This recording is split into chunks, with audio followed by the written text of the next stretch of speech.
Peter Ustinov came to a BBC studio and talked in detail about his journeys and experiences in Hollywood, in Italy and Australia. He's taken in most of Europe as well as countries such as Japan. He's toured America with his astonishingly successful play Romanoff and Juliet. Now, most people wonder how this phenomenally active man manages to fit it all in, and what's more, without apparently losing weight. Therefore, before he gets absorbed in yet further ventures, we, that's Derek Hart, Kenneth Allsop, as well as myself, have offered him the prospect of a very little hospitality in return for a report on what he's been up to during these last few years, on the encounters that he's had and the situations that he's been in. Peter, much of your past 6 years has been spent in America, in the theatre, filming, and incidentally making a very considerable impression on American television. What's it like now to be recognized and liked virtually wherever you go? You're not always immediately recognized. That became clear, even painfully clear, when I was sitting on the set of Spartacus, which is that very large film which came out, which is, I think, the only film in the history of moving pictures which took longer to shoot than the actual historical events which it portrayed, and in which even the makeup had to change because we all grew perceptibly older. I know that when it started, my wife was 5 months pregnant, and by the time it ended, the result of that pregnancy was able to ask, "Mummy, where's Daddy?" And we were sitting one day with Charles Lawton on the set in his caravan when one of those ladies on a conducted tour, they have conducted tours of studios in America, it was a lady with rhinestone rims to her glasses, which are very fashionable in America. In fact, I once wrote a short story. They have very dim lighting very often in American offices to give an impression of relaxation and an ability to be meaningful and correct surroundings for meditation, in which the only source of light was the lady's rhinestone glasses. And this lady with rhinestone glasses looked in, saw Charles Lawton, who was sitting there in a toga, and looked at him straight in the eye and said, "Oh," flattered. "Thank you very much." She said, "Oh, just the greatest." Thank you. What your performance in The Cat on the Hot Tin Roof was, I think, just the most wonderful thing I ever saw. And Charlie, who's a very resilient actor, hardly altered his expression at all. I could just see the slight squall of pain passing across his face. "Thank you." He said, "And that wonderful scene where you had the cancer in the attic and you were talking to the little boy and you didn't want to let on. Oh, I thought that was just marvelous, marvelous." He said, "Thank you." And the other scene with the ice cream and the children on the airport, the greatest, the greatest. And then she left. And I said to Charles, the trouble with people like that is not at the moment that they say things like that, but when they come back and wish to apologize for what they've said. At that moment, of course, she reappeared. And she said, "What can you think of me?" "Oh, I don't know what made me say that. I don't know how I got you confused with Mr. Burl Ives. I suppose because both of you are fat."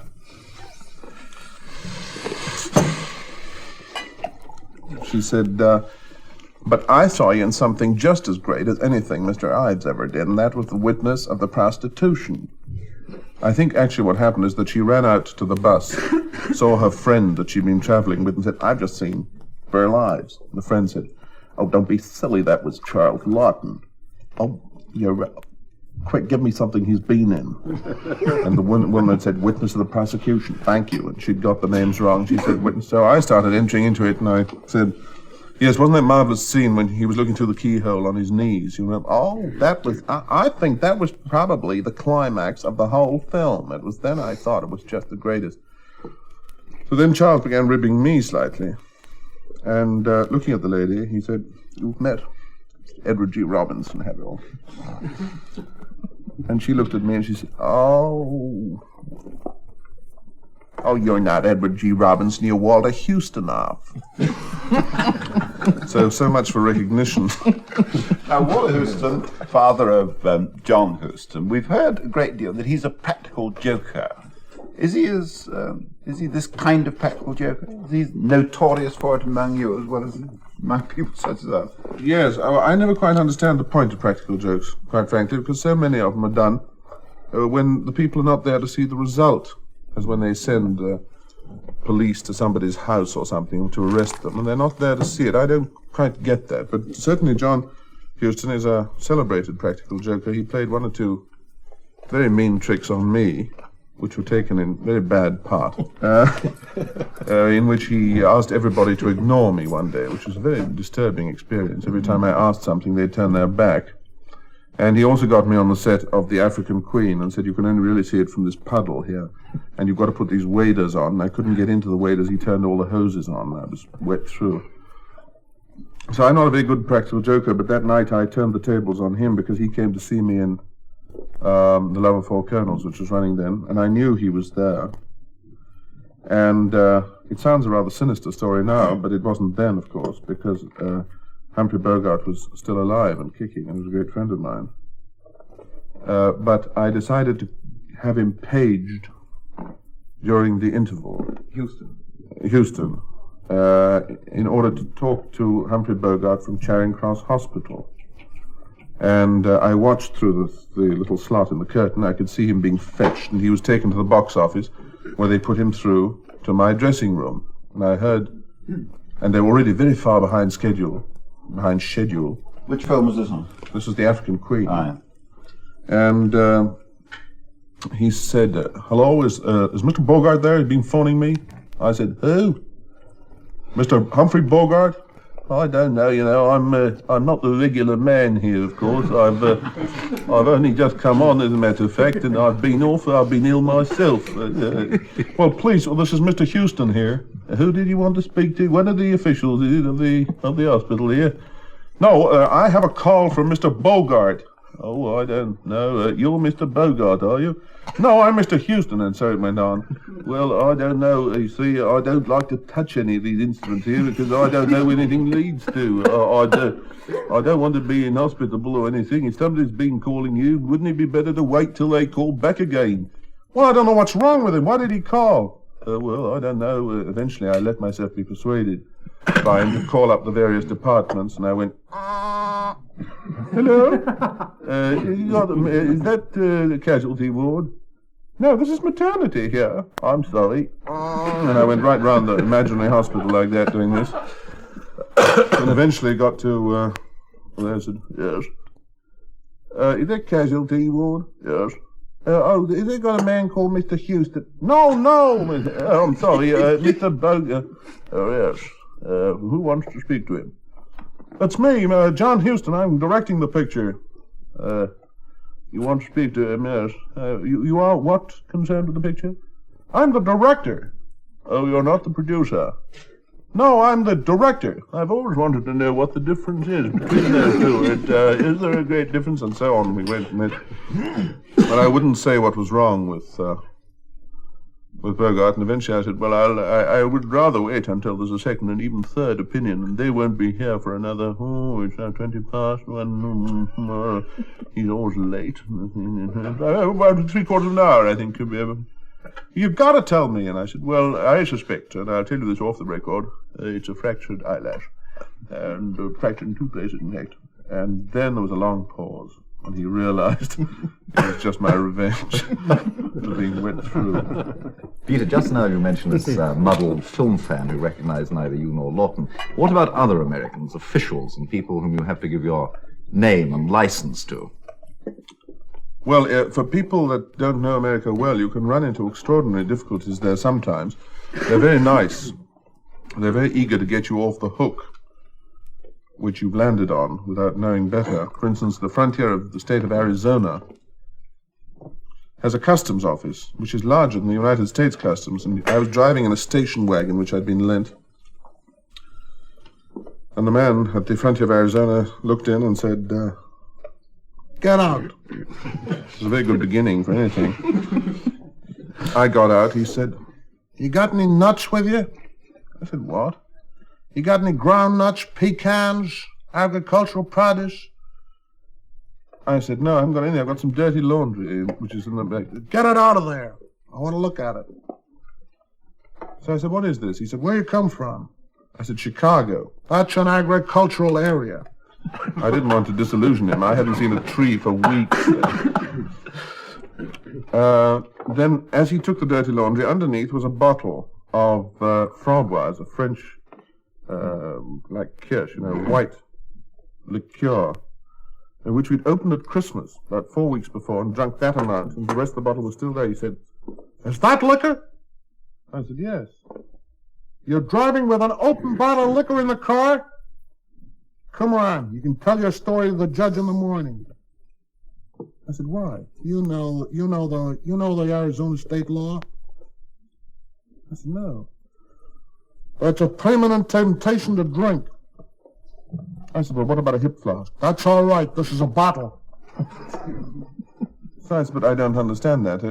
But I haven't drunk it. It's there. You can tell your story to the judge in the morning. I said, but tomorrow's Sunday. That's right. You can tell your story to the judge the day after tomorrow. So I didn't relish staying 48 hours in prison. I said, but what happens if you order a bottle of wine in Arizona and it's delivered to you and you open it and it's corked? Now you've opened the bottle. You can't take it back to the wine merchant. He can't come and fetch it. That's right. You can tell your story to the judge Monday morning. So that wasn't getting me anywhere. So eventually I said, well, have I got time to call the British consul in Los Angeles? I don't think Phoenix is big enough to have one. He said, you're American. I said, no, I'm British. He said, you came from Chicago. I said, there's a village in Essex called Chicago, after which the American one is named, like Boston. Is that right?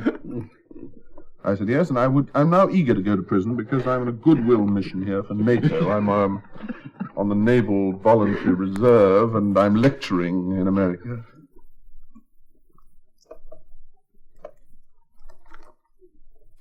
Next time you're in Arizona, remember this. Don't travel, and I go. It was a scaring moment. Was this the only brush you had with the police at that time?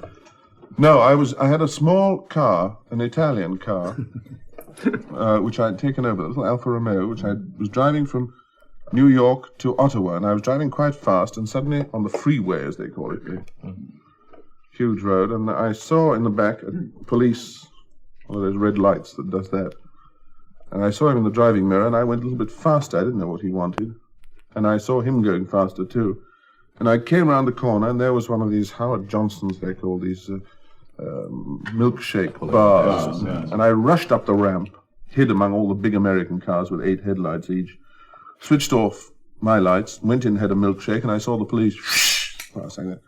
So I had my milkshake, I waited for about 10 minutes, looked at the map and saw I could get off the freeway and do some small country roads and then rejoin the freeway about 7 miles further on. So after I'd paid for my milkshake, I drove off, rejoined the freeway, and I found the police waiting for me at the entrance.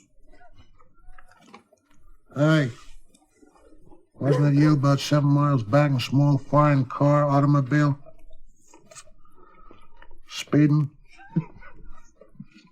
Way back there? I said, io cerco di trovare Ottawa. La strada per Ottawa. Scusi, ma io non inglese. The policeman said, non era lei. 7 chilometri. And to my horror, I'd got an Italian policeman. Now, my Italian began to go all wrong under this influence. I got more and more flustered, and eventually he said, ma lei è veramente italiano? I played the only trump card I possibly had. I said, sono sardo. Sardinia. Because I knew there were very few Sardinians in America, and they spoke a different dialect. If I'd said Sicilian, I would have had it. I had lots of them. And he said, all right.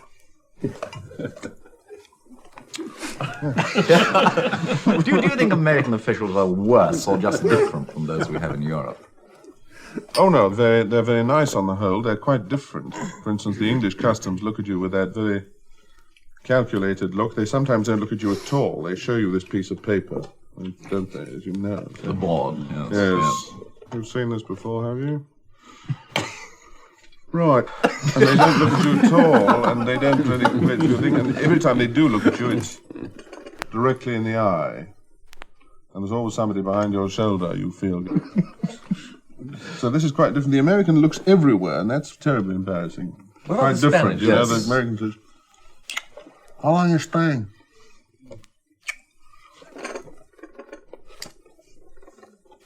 Yeah.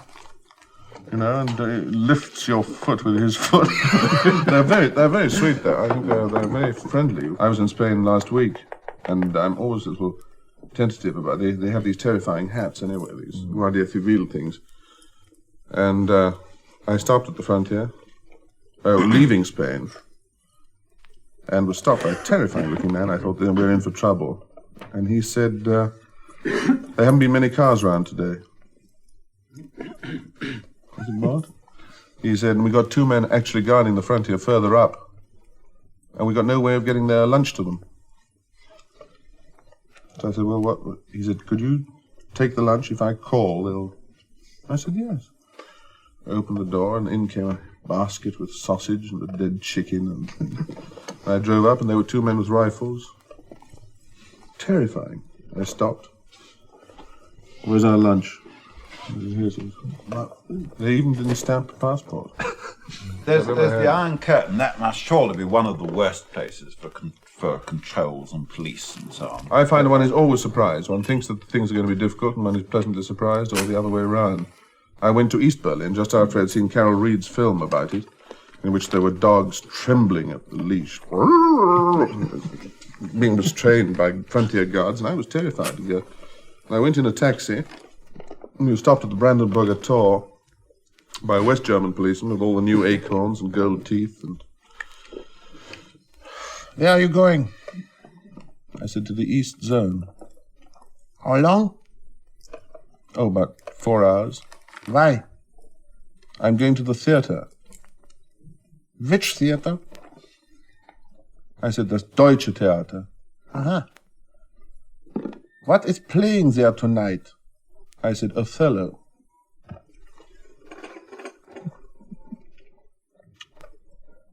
All right. Went through, got to the Russian zone. There was one Russian private and the East German policeman. The car didn't slow down. Spent more than 4 hours in the Eastern Zone, went to the theater, had dinner there, and God knows what. And by 2 o'clock in the morning, came back. The guards had changed on the eastern side. The taxi didn't even slow down. They waved them through, got through the west. There was a new man on duty. Where you been? I said, in the East Zone. How long for? About 6 hours. Why? I went to the theater. Which theater? Deutsches Theater. What was playing there tonight? Othello.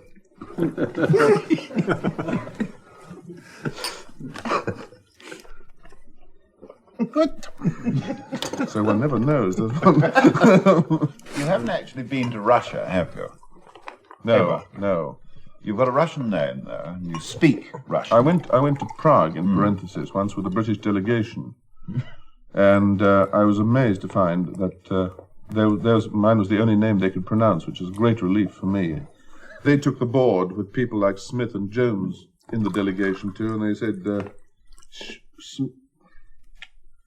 Ustinov. And I waited in the bus for a quarter of an hour until all the Smiths and Joneses.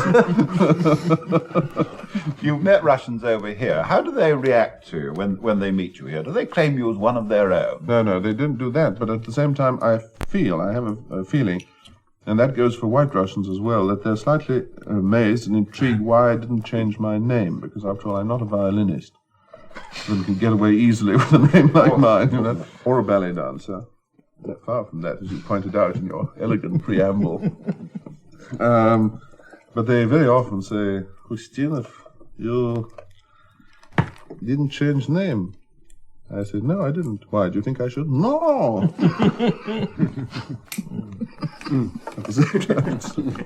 But I remember once when my play Romanoff and Juliet was on, I was called on the phone by a very nice gentleman who said, my name is Romanov, First Secretary, Embassy of SSR.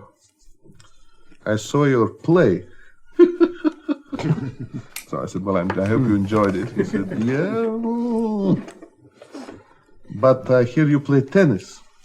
I said, yes, I love playing tennis. He said, then I will ask you to have my revenge on the tennis court for what you have done to Soviet diplomacy.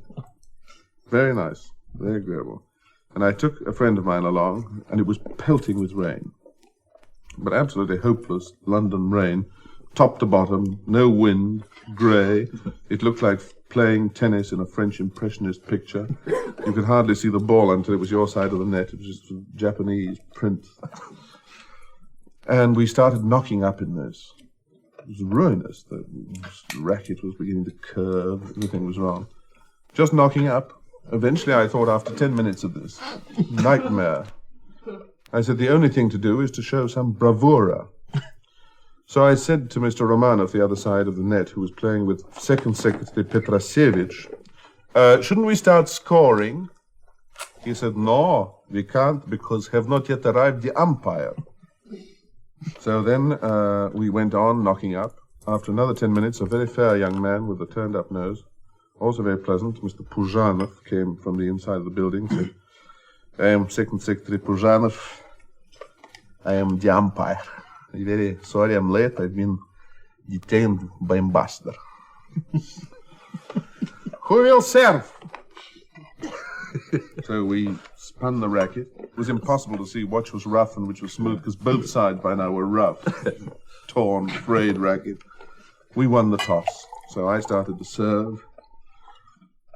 And I made so nervous by Mr. Puzhanov, who was standing near the net, that I served a double fault. And Mr. Puzhanov, with a voice twice as loud as any used at the centre court in Wimbledon, shouted across the whole of Kensington, Love 15! We got to deuce, and there my confidence was restored, because I am now getting annoyed with this presence, and I managed by some fluke to serve an ace, which Mr. Petrasevich couldn't return. And to my amazement, the umpire called, Advantage, Great Britain! Well, we went on playing appalling tennis, lob after lob. It was like the first women's match in 1896 after the game had just been invented. And we managed to win this very bad match. Hair all over the place, rain streaming down. And Mr. Romanov said to me, today you won, but in 2 years' time... Do you go into any other sport apart from tennis? Golf, for instance? No, I don't know how to play golf at all. I heard a very strange story, which you must have heard by now, about golf. It's a very sick story, which I heard the other day, which I found quite pleasant, about the man elderly gentleman who did a very, very strong drive on the golf course, and amazed him, the strength of it, not the direction, because it was in the wrong direction, but it went miles, and in fact went between two houses and off the golf course. And he was rather flattered that he managed to do it. He took out another ball and went on playing, and he finished the holes he had to do, and then went back to the clubhouse and was changing when he saw the instructor, the golf professional, talking to various people in the background.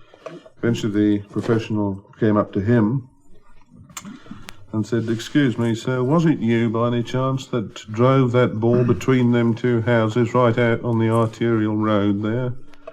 He said,